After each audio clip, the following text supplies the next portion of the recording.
నమస్కారం. నేను మీ ఫణి భాస్కర్, దిల్షుక్ నగర్, హైదరాబాద్. వెల్కమ్ టు పసుమర్తి జ్యోతిష్యాలయం. Please do subscribe my channel for more videos. Video నచ్చినట్టయితే లైక్ చేయండి, మీ బంధుమిత్రులు శ్రేయోభిలాషులకి కూడా షేర్ చేయండి. ఇంతవరకు వీడియో ఛానల్ సబ్స్క్రైబ్ చేసుకున్నట్టయితే సబ్స్క్రైబ్ చేసుకోండి. నా తదుపరి వీడియోలన్నీ కూడా అందుబాటులో ఉంటాయి.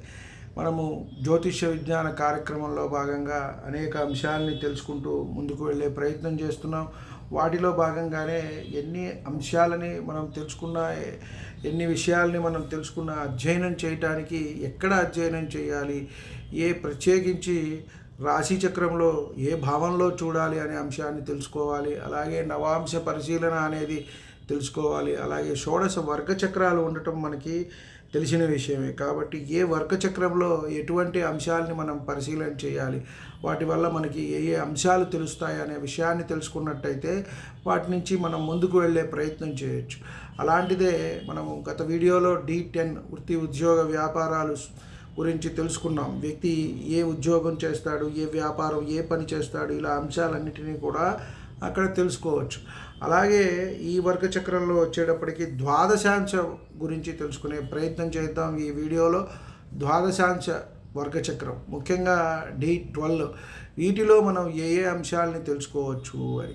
అలాగే ఈ వర్గచక్రంలో మన తల్లిదండ్రుల గురించి, వారి నుంచి మనకి, మన నుంచి వారికి ఉండే లాభ నష్టాల గురించి, వారికి ఆకస్మికంగా కలిగే, ఉదాహరణకి వారికి అనుకోకుండా ఏదైనా అపాయం కలగవచ్చు, అలాగే అనారోగ్యాలు కలగవచ్చు. ఇవన్నీ కూడా మనము తెలుసుకునే ప్రయత్నం చేయొచ్చు. అలాగే తల్లిదండ్రులతో వ్యక్తిగత సంబంధాలు కొంతమందికి చూస్తూ ఉంటాం. వారు వీరు ఎంతో ప్రేమ ఆప్యాయతలతో ఉంటారు.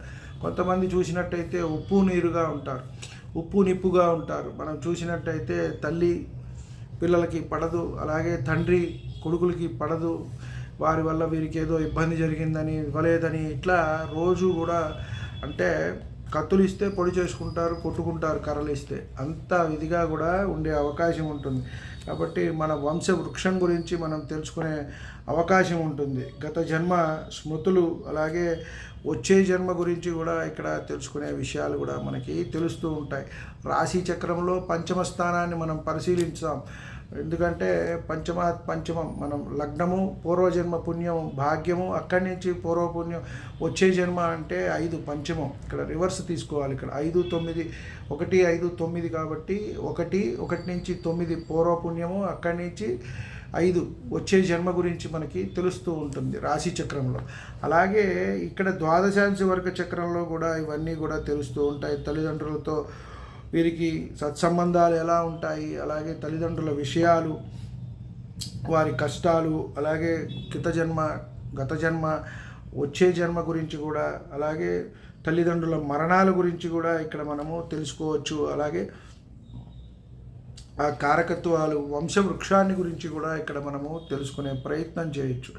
ఇక్కడ కూడా అంటే రాశి చక్రాన్ని మనము 12 భాగాలుగా మనం ఇక్కడ విభజించడం జరుగుతుంది. D12 అంటారు, డివిజనల్ చార్ట్ ఇది. కాబట్టి 12 భాగాలుగా ప్రతి రాశిని విభజించి ఇక్కడ చేయటం అనేది జరుగుతూ ఉంటుంది. ముఖ్యంగా ఇక్కడ తల్లిదండ్రుల యొక్క యోగక్షేమాలు, వారికి కలిగే అనారోగ్యాలు, అలాగే వారికి కలిగే సుఖ నష్టాలు, కష్టాలు, శుభాలు, అశుభాలు, ఇవన్నీ కూడా ఇక్కడ తెలుసుకునే అవకాశం అనేది ఉంటుంది. బంధువుల వల్ల ఏం కలుగుతాయి, స్వతంగా వారికి ఎటువంటి కలగవచ్చు అనే అంశాలను కూడా మనకి ఇక్కడ తెలుసుకోవచ్చు. ముఖ్యంగా ద్వాదశాంశ వర్గచక్రంలో మనము పరిశీలించవలసిన అంశాలు ఏమిటయ్యా అనంటే, ఇక్కడ నవమాధిపతికి రాశి చక్రంలోని లగ్నాధిపతికి ఉన్న సంబంధాన్ని బట్టి వ్యక్తికి, తండ్రికి గల సంబంధాలు ఇక్కడ మనం చెప్పవచ్చు.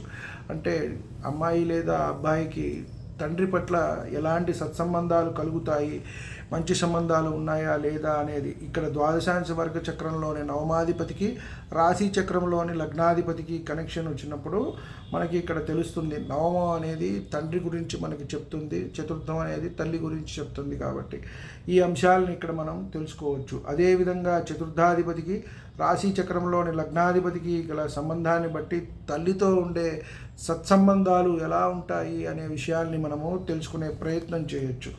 అలాగే రాశి చక్రంలోని లగ్నాధిపతికి, ద్వాదశాంశ వర్గ చక్ర లగ్నాధిపతికి సంబంధాన్ని బట్టి వ్యక్తికి తల్లిదండ్రుల ఎడల ప్రేమ, ఆప్యాయత, ఎంతవరకు జాలి, ప్రేమ, కరుణ ఇవన్నీ ఉన్నాయి అనే అంశాన్ని మనము తెలుసుకోవచ్చు. అలాగే రాశి చక్రంలోని లగ్నాధిపతికి మరియు రాశి చక్రంలోని పంచమాధిపతికి ఉన్న రాశ్యాధిపతుల సంబంధం బట్టి ఇక్కడ ఇతను తండ్రి గురువు అవుతాడు. అలాగే మంత్రోపదేశం తీసుకోవడం జరుగుతుంది అతని దగ్గర. మనం కొంతమంది చూస్తూ ఉంటాం, మా నాన్నగారే మా గురువు అండి అని చెప్పని అంటుంటారు. అలాగే మా గురువుగారు కూడా వారి అబ్బాయి ఆయన దగ్గరే నేర్చుకోవడం జరిగింది. ఆయన కూడా నాకు మిత్రుడే. కాకపోతే అదొక అదృష్టం. తండ్రి దగ్గర విద్య నేర్చుకోవడం అనేది ఎంతమందికి వస్తుంది చెప్పండి? అది పూర్వజన్మ సుకృతం ఉంటేనే అది మనకి కలుగుతుంది. కాబట్టి అది గొప్ప అవకాశం. ఇక్కడ వచ్చేటప్పటికి మనకి కారకులు చూసుకున్నట్టయితే రాశి చక్రంలో లాగానే రవి తండ్రిని సూచిస్తాడు, చంద్రుడు తల్లిని సూచిస్తుంది. కాబట్టి ఈ రాశి చక్రంలో వీరు ఎలా ఉన్నారు ఏంటి అనే అంశాన్ని మనము చెప్పవచ్చు. అలాగే వీరు రాశి చక్రంలోని లగ్నాధిపతికి మరియు రాశి చక్రంలోని పంచమాధిపతికి ఉన్న సంబంధాలని బట్టి వీరు అనుష్ఠానం ఎలా ఉంటుంది, ఏమిటి, ఏ దేవీ దేవత అనుష్ఠానం, ఇది మళ్ళీ మనం వచ్చే వర్గ చక్రంలో కూడా వస్తుంది. అది చేసుకున్నట్టయితే వీరికి ఎంతవరకు బాగుంటుంది అనే అంశాన్ని కూడా మనం ఇక్కడ తెలుసుకునే ప్రయత్నం చేయొచ్చు.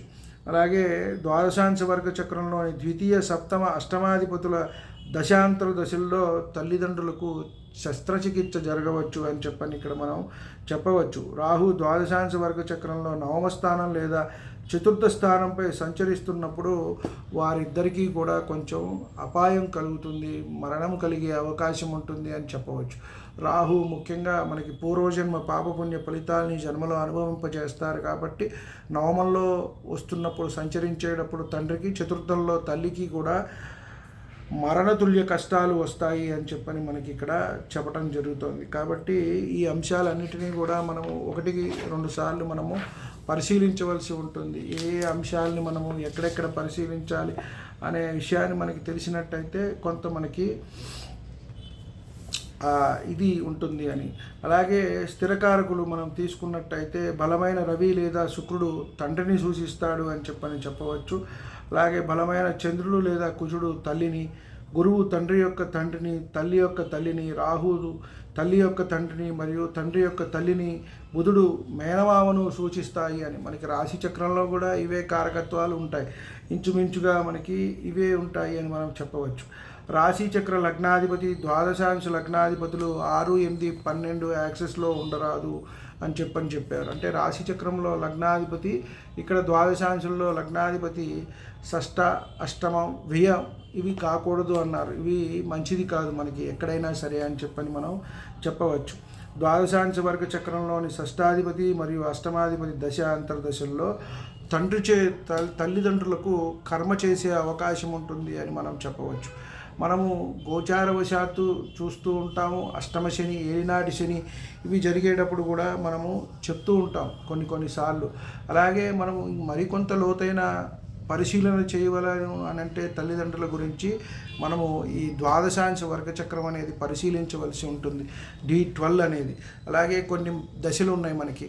శని మహర్దశ నడిచేటప్పుడు, రాహు మహర్దశ నడిచేటప్పుడు, కేతు మహర్దశ నడిచేటప్పుడు ఇది కూడా మనకి శ్మశాన దర్శనం అనేది కలుగుతుంది. కాబట్టి కర్మ చేయవలసి ఉంటుంది అని చెప్పని మనము చెప్తూ ఉంటాం ఏలినాటి శనిలో తప్పకుండా.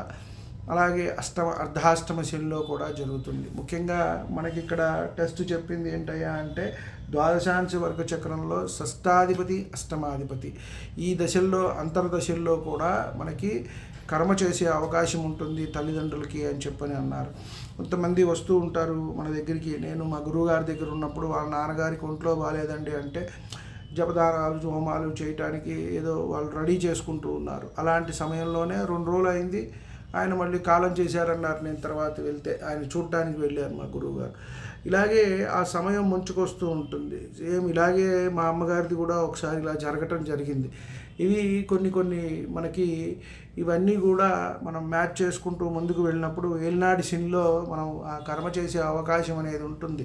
అలా మొదలైందో లేదో ఇది నాకు రావటం జరిగింది. చతుర్థాధిపతి అలాగే ఏలినాటి శని 2 కూడా కనెక్షన్ రావటం వల్ల మా అమ్మగారికి టైంలో కర్మ చేసే అవకాశం అనేది నాకు రావటం జరిగింది. కాబట్టి ఇవన్నీ కూడా వ్యక్తిగత జాతక పరిశీలనలు మన దగ్గరకు వచ్చేవి, మనకి ఋషులు మహర్షులు ఏం చెప్పారు, టెస్ట్, ఇవన్నీ కూడా మనం అనుసంధానం చేసుకుంటూ ముందుకు వెళ్ళినప్పుడు ఒకంత మనకి గట్టిగా కాన్ఫిడెన్స్ లెవెల్స్ అనేది పెరుగుతుంది. ఓ ఇది అక్కడ ఈ కనెక్షన్ ఆ కనెక్షన్ అని చెప్పని మనకి చెప్పడానికి, అలాగే మనము 1-2 సార్లు నిర్ధారణ చేసుకుని ముందుకు వెళ్ళడానికి ఉపయోగపడుతుంది. కాబట్టి వీడియో నచ్చినట్టయితే లైక్ చేయండి, మీ బంధుమిత్రులు శ్రేయోభిలాషులకి కూడా షేర్ చేయండి. ఇవన్నీ కూడా మనం ప్రామాణికమైన గ్రంథాల నుంచి తీసుకొని చెప్పడం జరుగుతోంది.